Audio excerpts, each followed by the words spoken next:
اے آل یعقوب، میرے وہ احسان یاد کرو جو میں نے تم پر کیے تھے، اور اس اقرار کو پورا کرو جو تم نے مجھ سے کیا تھا۔ میں اس اقرار کو پورا کروں گا جو میں نے تم سے کیا تھا، اور مجھ سے ہی ڈرتے رہو، اور جو کتاب میں نے اپنے رسول محمد صلی اللہ علیہ وآلہ وسلم پر نازل کی ہے، جو تمہاری کتاب یعنی تورات کو سچا کہتی ہے، اس پر ایمان لاؤ اور اس سے منکر اول نہ بنو، اور میری آیتوں میں تعریف کر کے ان کے بدلے تھوڑی سی قیمت یعنی دنیاوی منافعت نہ حاصل کرو،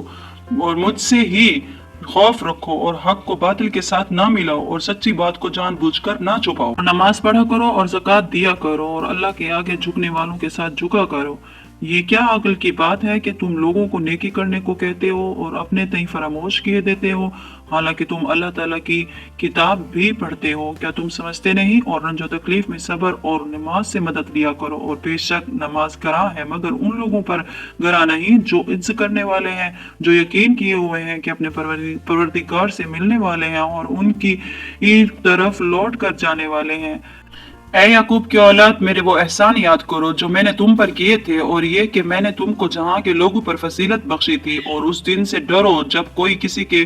کچھ بھی کام نہ آئے، اور نہ کسی کی سفارش منظور کی جائے، اور نہ کسی سے کسی طرح کا بدلہ قبول کیا جائے، اور نہ لوگ کسی اور طرح مدد حاصل کر سکے۔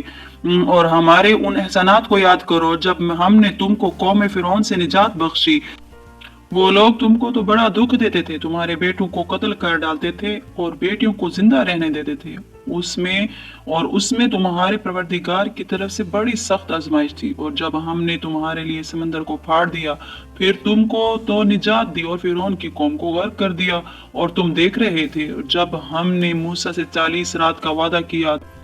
تو تم نے ان کے پیچھے بچڑے کو معبود مقرر کر لیا، اور تم ظلم کر رہے تھے۔ پھر اس کے بعد ہم نے تم کو معاف کر دیا تاکہ تم شکر کرو، اور جب ہم نے موسیٰ کو کتاب اور معجزے عنایت کیے تاکہ تم ہدایت حاصل کرو، اور جب موسیٰ نے اپنی قوم کے لوگوں سے کہا کہ بھائیو، تم نے بچڑے کو معبود ٹھہرانے میں اپنی جانوں پر ظلم کیا ہے، تو اپنے پیدا کرنے والے کے آگے توبہ کرو، پھر اپنوں کو قتل کرو، تمہارے خالق کے نزدیک تمہارے حق میں یہی بہتر ہے۔ پھر اس نے تمہارا قصور معاف کر دیا، وہ بے شک بڑا معاف کرنے والا بڑا مہربان ہے۔ اور جب تم نے موسیٰ سے کہا کہ موسیٰ، جب تک ہم اللہ کو سامنے نہ دیکھ لیں گے تم پر ایمان نہیں لائیں گے، اور تم کو بجلی نے آ گھیرا اور تم دیکھ رہے تھے، پھر موت آ جانے کے بعد ہم نے تم کو از سر نو زندہ کر دیا تاکہ احسان مانو، اور ہم نے بادل کو تم پر سایہ کیے رکھا، اور تمہارے لیے من و سلوہ اتارتے رہے کہ جو پاکیزہ چیزیں ہم نے تم کو عطا فرمائی ہیں ان کو کھاؤ پیو، مگر تمہارے بزرگوں نے ان نعمتوں کی کچھ قدر نہ جانی، اور وہ ہمارا کچھ نہیں بگاڑتے تھے بلکہ اپنا ہی نقصان کرتے تھے۔ اور جب ہم نے ان سے کہا کہ اس گاؤں میں داخل ہو جاؤ اور اس میں جہاں سے چاہو خوب کھاؤ پیو، اور دیکھنا دروازے میں داخل ہونا سجدہ کرتے ہوئے اور حتۃ کہنا، ہم تمہارے گناہ معاف کر دیں گے اور نیکی کرنے والوں کو اور زیادہ دیں گے۔